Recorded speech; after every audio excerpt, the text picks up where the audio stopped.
Second class is with our brother Steve Davis.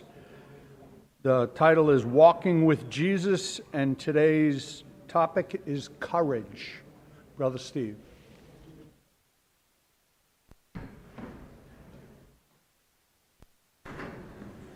Thank you, Dennis. My friend. You know, it's interesting, brothers and sisters. I've been coming here a long time.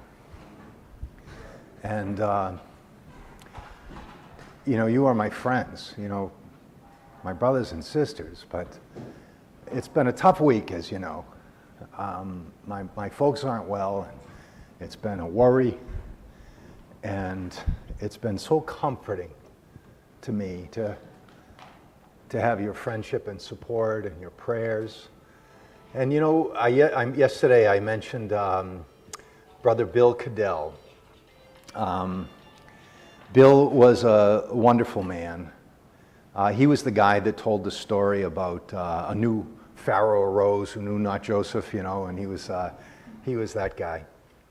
But he would often pray and say, I think Jim Sullivan knows what I'm going to say.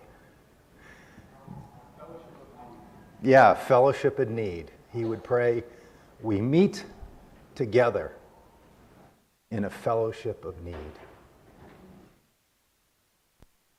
And you think about everything that's going on. We know, one of the great blessings of a life in Christ and a life in our community is that we know so many people. But with the knowledge of so many people comes also the knowledge and the love of so many people comes the knowledge of others' struggles. Strokes. Judy fell. Cindy Scott, who, Bill Cadell, his daughter Cindy fell and broke her hip yesterday. It's like a lot of things. And I just find it so comforting to have the support of each other. We are strong together through Christ. And I just wanted to start by offering my thanks for you and appreciation. So here we are in our grand drama, the story of the Bible. And we have been walking our way through Act number 3. This is God's covenant with Israel. It's the longest section it's the longest part of the play. It encompasses 2/3 of the Bible story. And to try to become more clear and to digest this long section, I thought it would be helpful to break it down into 3 shorter scenes. We talked about how in scene 1 the nations would be blessed through Abraham and his family. And yesterday we spent most of our time talking about Israel's failures. We talked about how Abram was selected because he would teach his family to do right. And we can imagine his dismay as a father as he looks out and sees his children who are his seed, and it's through his seed that all nations will be blessed, and he sees that they can't even get along amongst themselves. And there must have been a heartache to that. And then God brought the Hebrews out of Egypt. He heard their groaning, and He redeemed them. He saved them from slavery. And there were these miraculous events that took place where the nation was fed in the wilderness by God, and how they were saved from utter destruction by going through the Red Sea. And despite all of those things, they complained and they rejected Moses.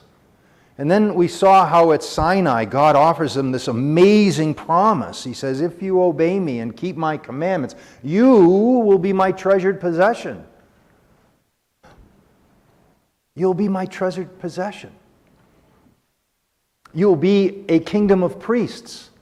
They were to go out and they were to teach everybody through the lips, the lips of the priest preserve knowledge. They were to teach everybody how wonderful their God was and demonstrate to them through their lives the actions of the true God in comparison to the idolatrous gods of the nations they were in, whether it was Egypt or in the land of Canaan. And despite all of that, they quickly fell into sin by creating idols themselves, and they followed the ways of the nations instead.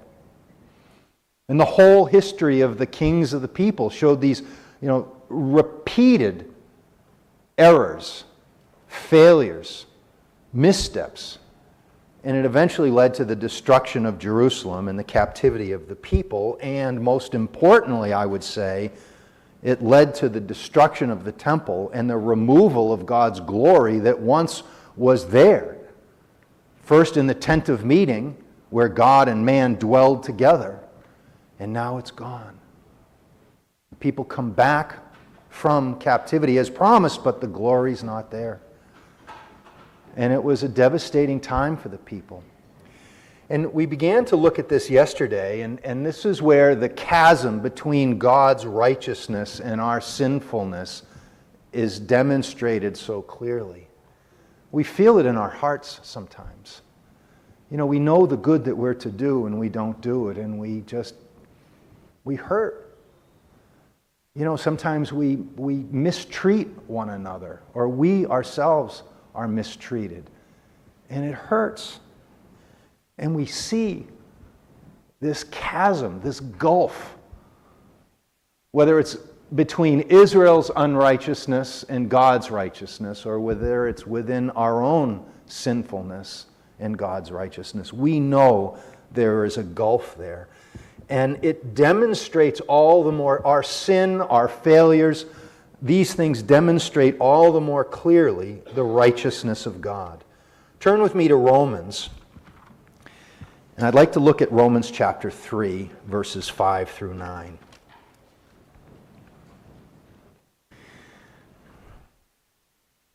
But, Paul writes, if our unrighteousness brings out God's righteousness more clearly, what shall we say?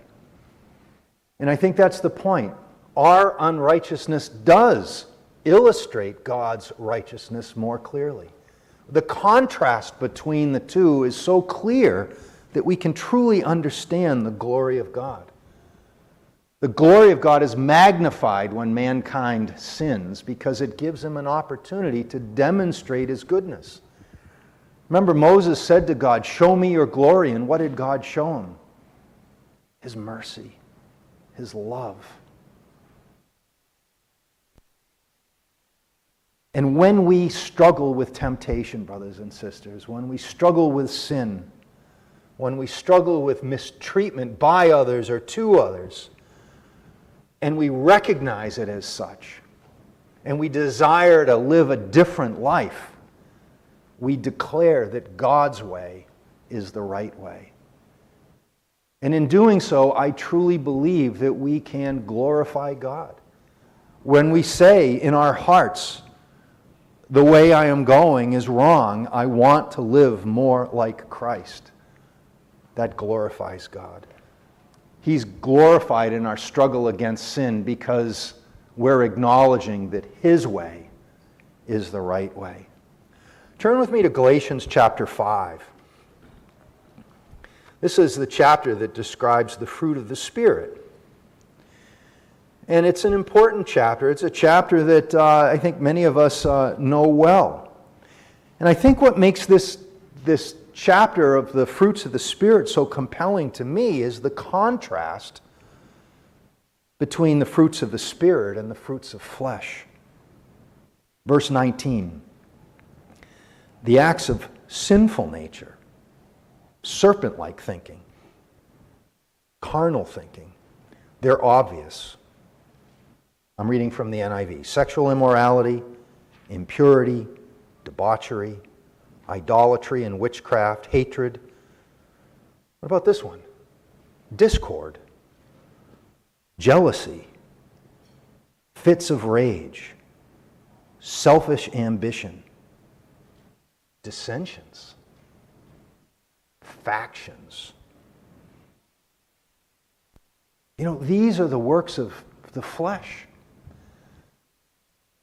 And we can appreciate the works of the Spirit all the more when we contrast them with the works of the flesh. But the fruit of the Spirit is love and joy and peace and patience, kindness, goodness, faithfulness, gentleness. Brothers and sisters, how would we know what love is all about if we had never experienced hatred or apathy?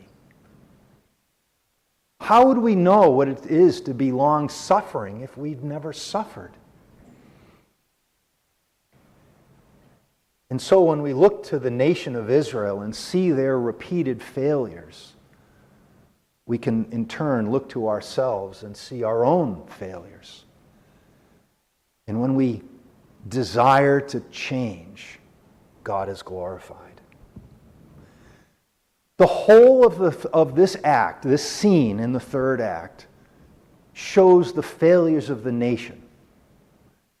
The first 5 books of the Bible, the Torah, the teachings, the law, the Pentateuch, they highlight how God's chosen people repeatedly failed. We saw in Genesis, we saw the dysfunction of Abraham's family. In Exodus, we saw how the nation immediately broke the first 2 of the commandments. In Leviticus, we saw that the people needed to symbolically purify themselves through these rituals in order to gain access to the tent of meeting where God and man were to dwell together. And the reason they had to symbolically purify themselves was because they were sinful, because they had this inclination to sin and they weren't qualified to be in the presence of the Almighty God. Leviticus describes the need for these rituals, these purification rituals. Numbers tells the story of their failed journey. They're going to the promised land and yet they doubt and they fail and they wander around for all of these years and they eventually rebel against both God and Moses. And then in Deuteronomy, Moses concludes the teachings with that worst halftime speech we spoke about, where he says to the people, "You are utterly corrupt." Right? That's just the first 5 books. The repeated failures. But the failures continue in the writings, whether it's Joshua and Judges or the book of Samuel, Kings and Chronicles, Ezra and Nehemiah. Time and again, we see the nation failing. People go into the land of Canaan and they are to, bring God's message, His goodwill, His goodness to the land. They are to be God's witnesses, and they end up adopting the practices of the nations. We see the monarchy. We see this glorious time when God's kingdom is on the earth.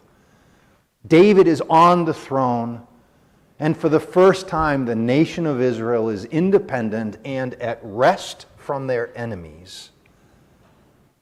And yet, we see the sins continue. Kings and Chronicles describe them going into exile. They come back in Ezra and Nehemiah after the exile, but the glory of the Lord has not returned to the temple. And the temple is a shadow of what it used to be. The wisdom books, same thing. Proverbs and Psalms and Ecclesiastes. They show the deep personal failings, the struggles that these individuals felt, that the waters were about to cover my head. I'm about to drown. And we've been there, haven't we, brothers and sisters? So, the Old Testament ends with disappointment.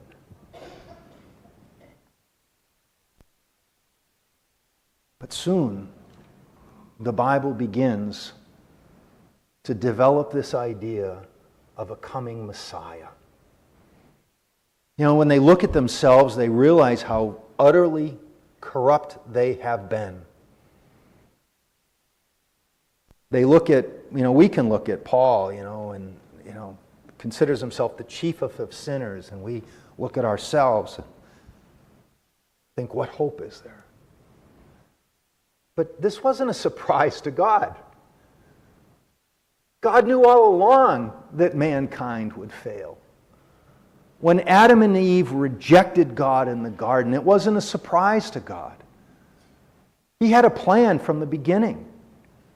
That plan would come to fruition despite mankind's failings. And so we start to see this message of hope and redemption get sprinkled in to the passages throughout the Jewish scriptures. It's not just about the failures of the people. It's about God's plan to save the people from their sins, the same way He saved them from the hands of the Egyptians.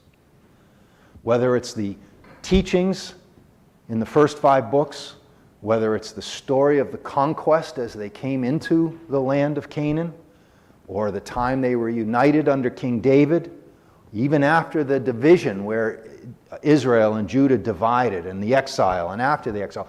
In all of these areas of their history, we saw the promise of a Messiah. When we go back to the Pentateuch, the Torah, we see the promise of a seed. We see the promises made to Abraham and repeated to Isaac and to Jacob.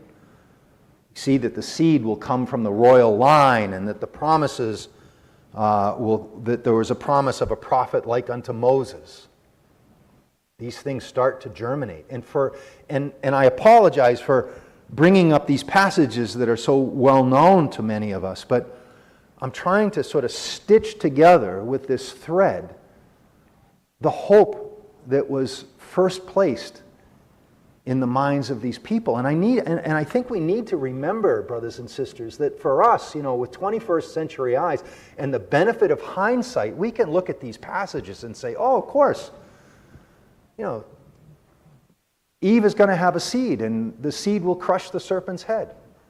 But what do you think that passage meant to Eve when she first heard it?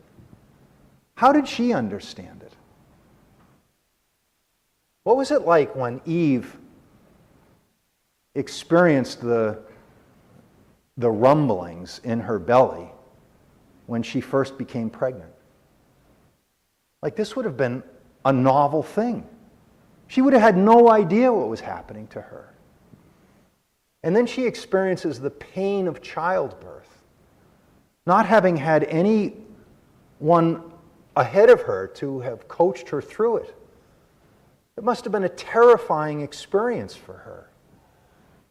And then there's this child that comes out of her, and she holds this child on her breast, and she looks at this child, and she says to herself, this is the seed. This is my child that will destroy sin, that will crush the seed of the serpent.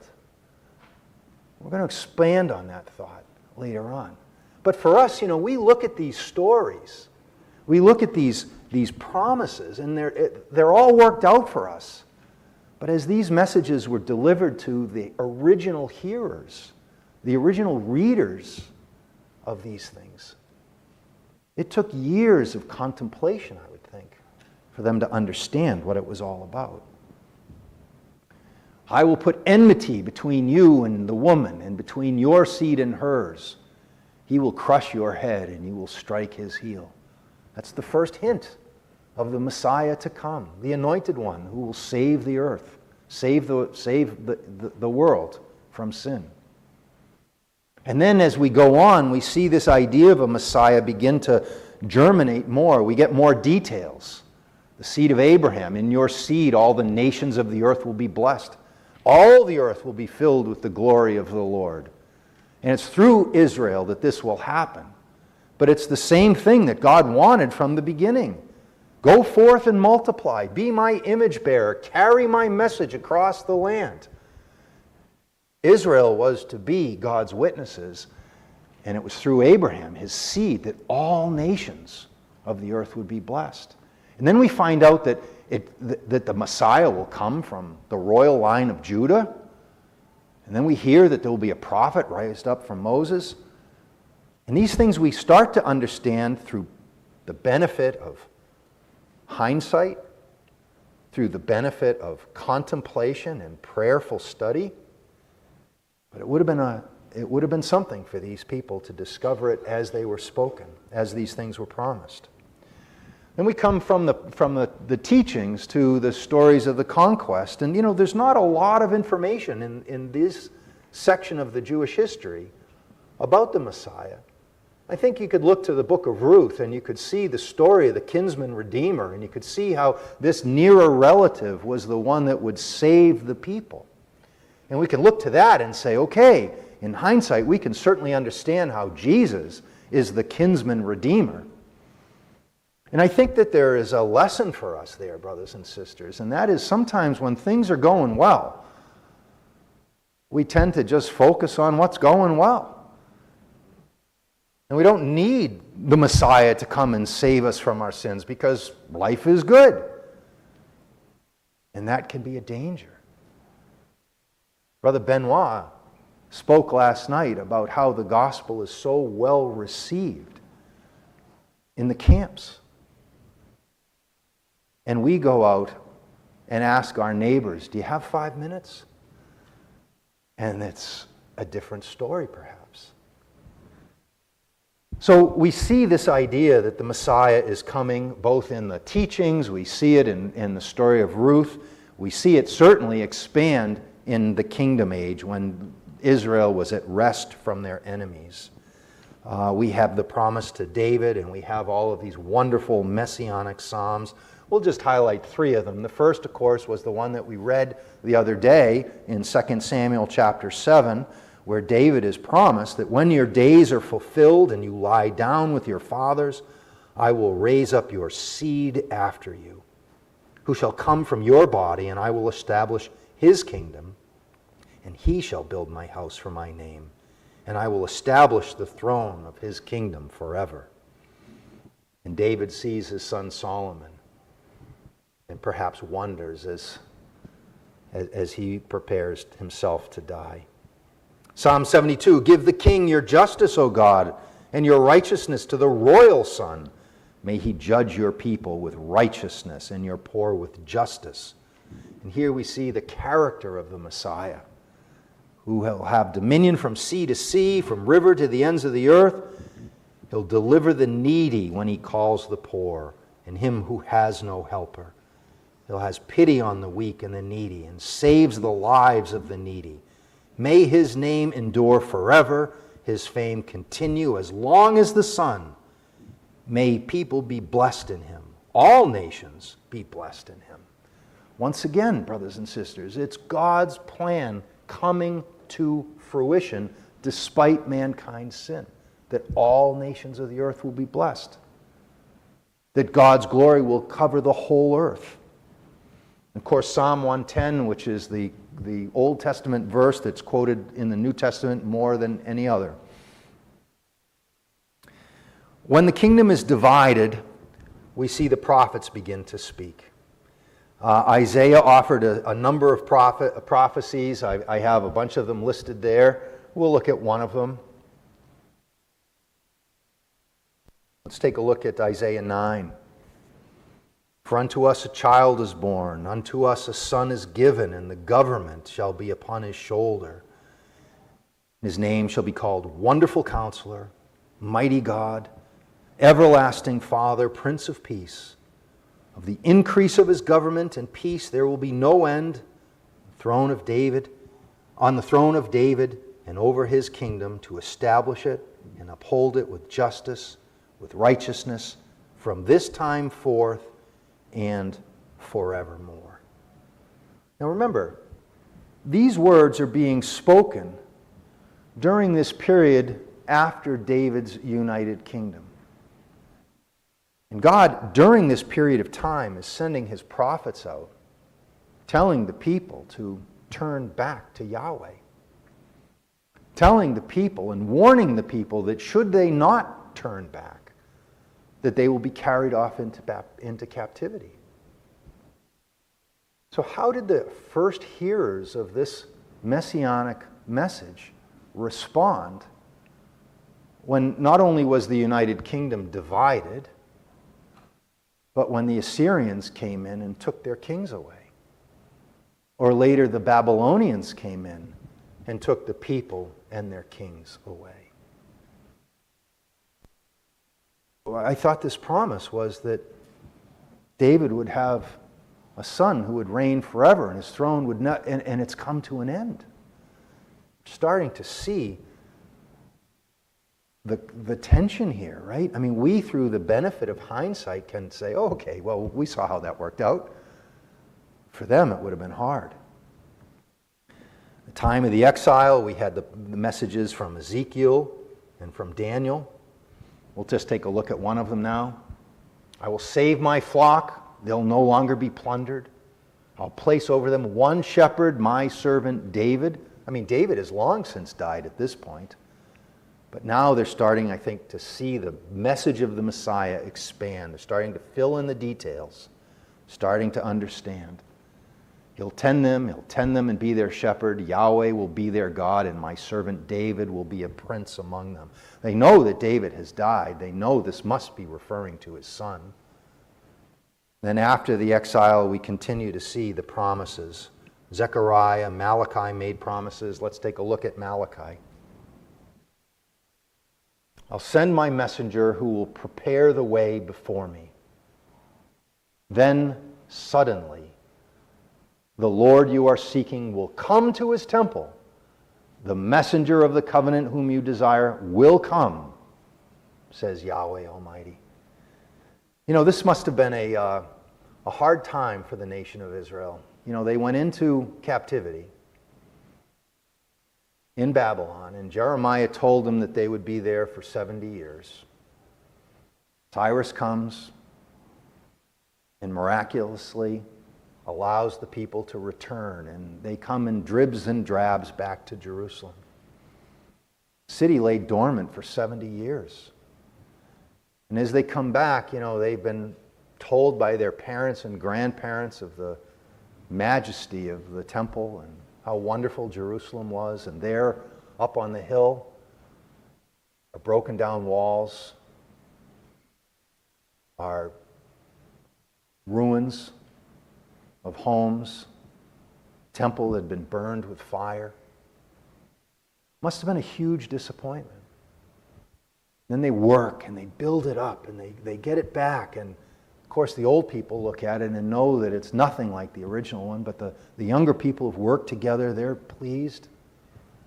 But even then, you know, the nation was still under foreign rule. God's glory hadn't returned. This idea that, you know, that there would be this rulership that would extend from sea to sea. You see that typo there, John? Oh, I don't know. I see sea to sea, S-E-E. Oh, there you go. John's been teasing me about my typing. Okay, full. There we go. Yeah, I'm going to have to do a better job at this. But, you know, you can imagine the disappointment that they felt. You know, the kings are gone. The glory of the Lord is gone.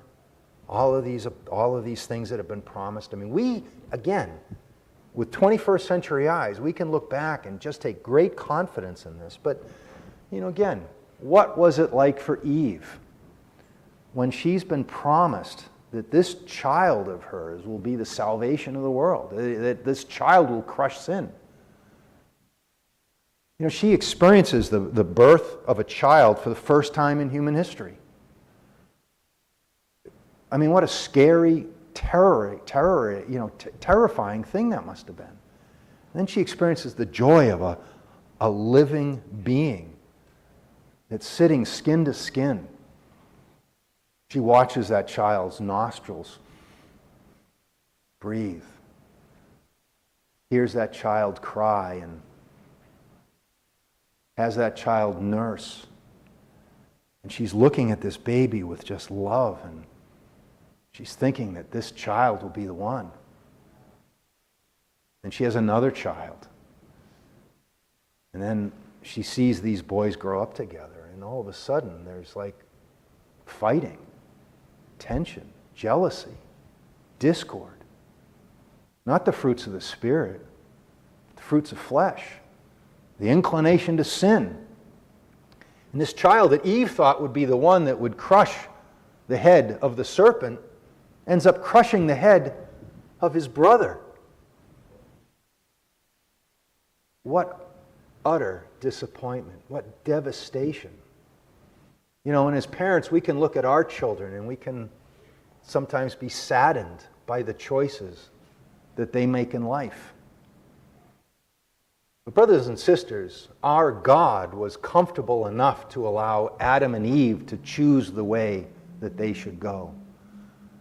Our God was comfortable enough to give us all the ability to have free will. Sometimes our children make decisions that are different than what we would desire for them. And all we can do is pray that God will bring them back, that God will restore them. We can imagine Eve's disappointment. But even in the midst of her disappointment, God, in His mercy, knows that there's a plan. And knows that her sufferings, what's the verse? Are not worthy to be compared to the glory that will be revealed in her. Again, Abraham, he's told that his family will be the ones that allows the blessings to spread to the whole world. All the nations, all the families will be blessed through you. And his kids can't get along, and his grandkids can't get along, and none of them get along, and they fight, and they treat each other terribly. But God was looking, and He knew that this dysfunction was a dysfunction for a time. God knew that one day Abraham's seed would be born, and that we could be baptized into Christ's name and could become heirs according to that promise. God's plan would not be destroyed because of man's decisions. And while we are disappointed in life, while we sometimes suffer in life, while I see my mom and my dad struggling, or we see, just people hurting all around, we know this isn't the end. And God knows it isn't the end. David was the first king from the line of Judah, but he wasn't the promised seed because he was a murderer just like Cain. Think of that. People see David, we have a king. He wants to build a temple to our God, Yahweh. And God says, not now. You're a man of blood, just as Cain was. And the people are confused. Not God. God can see. God has a plan, and it's working. All the kings of Judah and Israel sinned. They led the nation into collapse. And it seems like there's no hope at this point because the kings are gone. They've all been carried off into captivity. And the Old Testament ends without the appearance of the Messiah. Kind of a bummer, the whole story begins like in the beginning, God created the heavens and the earth, and He has this plan that all the earth will be filled with His glory, and the Jewish scriptures come to a conclusion, and it's the same as it ever was. So the focus of this whole act, the third act of the Bible, is all on Israel's failure. Abram was selected because he would teach his family. Remember that in Deuteronomy 18? He chose Abram because God knew Abram would teach his kids. And even though he was able to teach them, they maybe didn't hear the message, they didn't obey the message, they sinned repeatedly. Even though God brought the Hebrews out of the nation of Egypt, they complained and rejected Moses. Even though God offered them that they would become a treasured possession, they rejected God. The whole of Israel's history showed the repeated failure. And brothers and sisters, we can look at this and we can say, how could they be so stupid? How could they be so faithless after all that God had done for them? And if you think that, you've fallen for the trap. I think that what we need to realize, just as David realized, is that we're no different. We're absolutely no different. Our families aren't different. We have dysfunction just as Abraham had dysfunction. We sin just as David sinned. We are no different, and that's the point. If the Jewish nation could fail so miserably after all that Yahweh had done for them, it has to shock us into realizing that just as David was shocked, we are the man. And so I'm going to end here. I'm going to end a little bit early today. But I just want to end with this idea that the Jewish nation is looking in suspense for this Messiah to come because their lives are hard. Their lives are full of disappointment. When we started I think the first class that I gave that Sunday night was about the oppression that the Jews felt under the hands of the Romans. I mean, that was their life. I mean, since the time of David, they had never been an independent state. They were under rulership of one kingdom or another. And they suffered and suffered and suffered. And they wanted a Messiah, and they were looking for a Messiah. And when we come to the intermission, the curtain closes. But you know what? Tomorrow, when the curtain opens again, the suspense about the Messiah is going to disappear in the very first sentence. When we learn that that Jesus is the son of Adam, the son of David, and that Jesus is this promised Messiah that we have all been looking for. So thanks for your attention, everybody.